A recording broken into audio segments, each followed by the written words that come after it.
అపదలో ఉన్నవారిని కాపాడిన రక్షాక్షి మాత గాథ. స్టూడియో మైక్రోఫోన్ ప్రారంభం. అది ప్రాచీనకాలం, సస్యశ్యామలమైన గిరిజన ప్రాంతం. మధ్యలో ఉన్న శాంతిగిరి గ్రామం. పర్వతాల మధ్య పొంగిపొర్లే జలపాతం, పచ్చని పొలాలు, పక్షుల మధురగానాలతో నిండిన ఆ స్వర్గధామం. కానీ ప్రతి అందం వెనుక ఒక రహస్యం దాగి ఉంటుంది.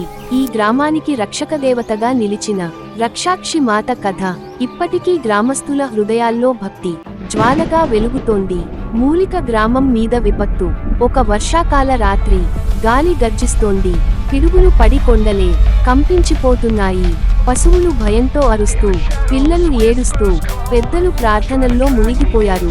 ఎందుకంటే పర్వత శిఖరం మీద శతాబ్దాలుగా నిద్రిస్తున్న కల్మషాసురుడు అనే రాక్షసుడు మేల్కొన్నాడు. అతని కోపం భూకంపంలా, అతని గర్జన మెరుపులా, ఈ గ్రామాన్ని నాశనం చేసి నా రాజ్యంగా మార్చుకుంటా అని భయంకరంగా గర్జించాడు. దియా దీపం ఒక వృద్ధురాలి భక్తి. అప్పటికి గ్రామంలో ఉన్న అందరూ భయంతో పరుగులు తీస్తున్నారు. కానీ ఒక వృద్ధురాలు, అన్నపూర్ణమ్మ, తన చిన్న మట్టిగుడిసెలో దీపం వెలిగిస్తూ మాతకు పూలతో పూజ చేస్తోంది. అంతలో ఆమె చెవుల్లో ఓ మృదువైన స్వరం వినిపించింది. నా నామాన్ని జపించు, భయపడవద్దు. ఆ స్వరం అంత పవిత్రం, అంత సాంత్వనమయం. అన్నపూర్ణమ్మ చేతులు వణికుతున్నా, హృదయం నిండా నమ్మకంతో మాత నామాన్ని జపించసాగింది. రక్షాక్షి మాత, రక్షాక్షి మాత. చెర్రీ పువ్వు దేవత ప్రత్యక్షం. ఒక ప్రకాశవంతమైన వెలుగు ఆ గుడిసెను చుట్టుముట్టింది. పవిత్రమైన గంధ సువాసన గాలి నిండా వ్యాపించింది. రక్తకమలాల వంటి కళ్ళు, చందన వర్ణం, నవరత్నాల కిరీటం, గగనవిహారిని సింహవాహనం మీద రక్షాక్షి మాత ప్రత్యక్షమైంది. ఆమె స్వరం గంభీరంగా, కానీ తల్లివంటి కరుణతో, నా భక్తులపై అపద వస్తే నేనెప్పుడూ నిశ్శబ్దంగా ఉండను. విరుద్ధ దిశల్లో ఉంచిన రెండు కత్తులు దేవత రాక్షసుని యుద్ధం.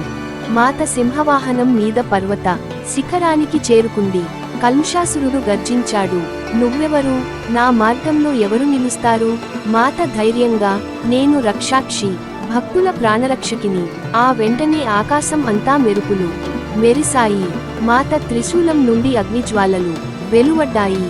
రాక్షసుడు మహాకాయుడిగా మారి పర్వతాన్ని కొట్టేసేంత బలంతో దాడి చేశాడు. మాత సింహవాహనం గర్జిస్తూ దూసుకుపోయింది. త్రిశూలం ఒక్కసారిగా రాక్షసుని హృదయంలో పొడిచింది. ఒక దివ్యనాదం, ఆ తర్వాత నిశ్శబ్దం. ఇంద్రధనుస్సు విజయం, గ్రామ రక్షణ.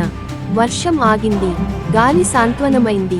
గ్రామస్తులు గుడిసెల నుండి బయటికి వచ్చి ఆకాశాన్ని చూశారు. పర్వత శిఖరం మీద మాత నిలబడి ఉంది. వెనుక ఆకాశధనుస్సు విరాజిల్లుతోంది. మాత స్వరం వినిపించింది, భక్తి ఉన్నచోట భయం ఉండదు. మీరు ఎప్పుడూ నా స్మరణలో ఉండండి, నేను ఎప్పుడూ మీతోనే ఉంటాను. చేతులు ముడుచుకున్న వ్యక్తి ముగింపు. ఆ రోజు నుండి ప్రతి సంవత్సరం వర్షాకాలంలో రక్షాక్షి మాత జాత్ర జరుగుతుంది. భక్తులు దూరదూరాల నుండి వచ్చి పూలతో, దీపాలతో, భక్తిగీతాలతో మాతను స్మరిస్తారు. ఇప్పటికీ గ్రామంలో ఎవరైనా కష్టంలో ఉంటే వృద్ధులు ఒకే మాట చెబుతారు, రక్షాక్షి మాతను జపించు, అపద తొలగిపోతుంది.